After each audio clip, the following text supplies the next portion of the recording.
Okay, so projectile motion part 2, where we now have got slightly more complex motion, where our projectile, in this case a golf ball on the moon, is struck not horizontally or vertically, but at an angle somewhere between the two. So we now have both motion horizontally, we have both motion vertically, but we still only have an acceleration in one dimension. We've still only got acceleration down in this case. So what can we work out? Well, things the examiner can ask you to work out can be the following. Could ask you just basically what u in both the y and u in the x direction is. Should we put this title, things to calculate. They could ask time of flight.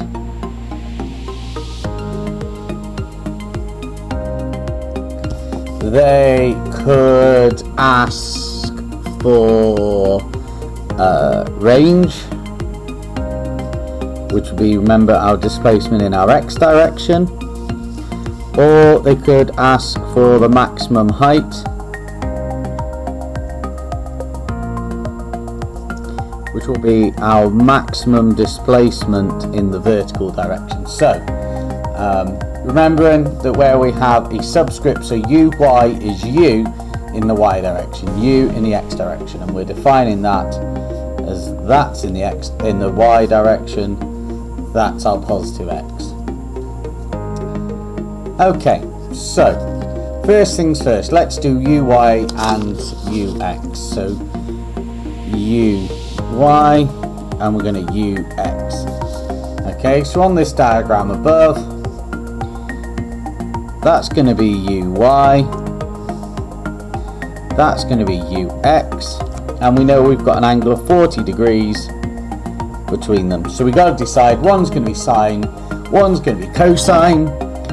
16 is our hypotenuse, uy is our opposite, ux is our adjacent. So we write down our SOHCAHTOA,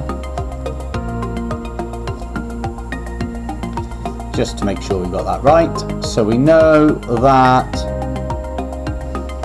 our opposite is going to be sine times hypotenuse, and uy is the opposite, so that's going to be 16 sine 40, which means the other one is going to be 16 cos 40. Now, this is where making sure your calculator is in the right unit comes important. Mine says deg in it, so it's already in degrees, so I am going to just put in 16 cos 40, and that's 12.25. Again, the question, two significant figures. Because we're in the middle of workings, I'm going to give this to 3, just to make sure. Don't forget your units. So that means the other one must be sine.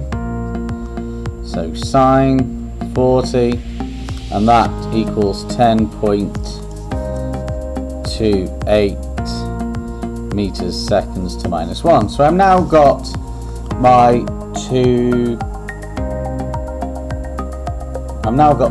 things. I've got uy, ux. So I've managed to find uy and I've managed to find ux. Right, the next bit, so time of flight. Okay, so time of flight.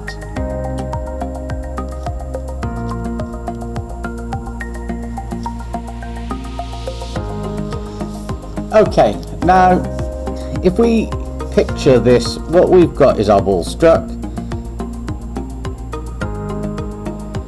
and it's going to land on the ground sometime later. Now the shape here is a parabola. I think that's about right. No, if it's not, sorry. And then if it's not, I'll correct it when I'm editing the video. And what that is, that's the shape of y equals minus. So y equals minus x squared graph. Why is that? Well, because displacement in the y direction is going to be ut plus a half a t squared, and this is going to be effectively the graph we get on a displacement time graph in the y direction. Okay, so we are looking then for time of flight. We are looking for the time when xy is 0. Now there's two cases. Obviously in this case t0 works. That works in that equation. This is 0. If this and this is 0, that's fine. That's not much use to us, so we can forget about that one. Okay, so we now know that t does not equal 0, which is helpful because we can then do some things with this equation. So we know that we have got, looking at this equation, 0 equals ut plus a half at squared.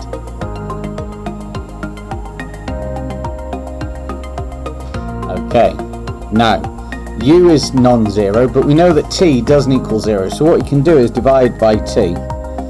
Because it works, it's not 0, so we still get 0 on the left hand side, but now we get u plus a half at. So this equation straight away has got a lot more straightforward. So we've now got u equals minus a half at. So I've just taken at from a half at from both sides. I want t, so I'm going to times by 2. So I get 2u equals minus at. I'm now going to divide by minus a. Divide by minus a. So I get 2u minus 2u divided by a equals t. So I've now got an equation for the time of flight. Minus 2 times our initial speed divided by the acceleration. Okay, so nowhere on here handily is the acceleration. I think that was in part of the question that I've deleted just to get the bit. But acceleration, g on the moon is 1.6 meters seconds to minus 1. It's about 1/6 of what's on the Earth, so we'll go with 1.6. 10 divided by 6 being 1.6. Okay, now let's put that in. So we've defined u in the positive direction is up, our acceleration is going to be in our negative direction. So we get t equals minus 2 times our u from all the way up here, 10.28, divided by minus 1.6. Remember, it's a minus value because it's in the opposite direction. Well, the minuses cancel, so I get t equals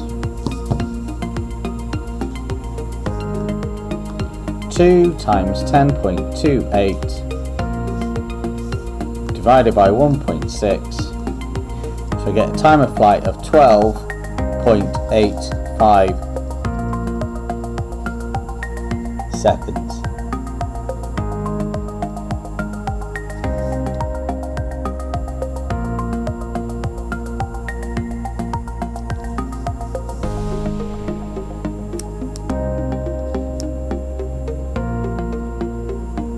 Okay, so that's my time of flight.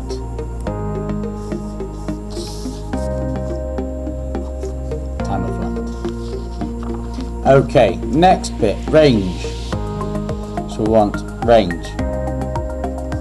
Now, there's on the moons, there's no drag, so a in the x direction is 0.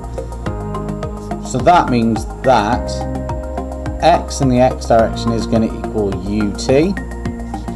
You know, using the same equation with a equals 0, using the same maths we did when things were in one dimension, or started in one dimension. So x in the x direction is going to be 12.3 times by our time, 12.85, So 12.85 times 12.3 equals 158.055, so 158 meters.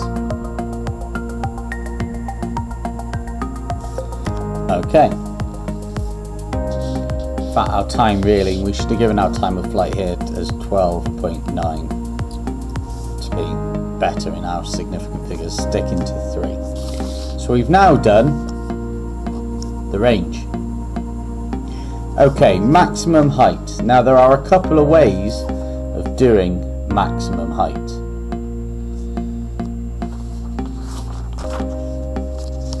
So we're doing maximum height.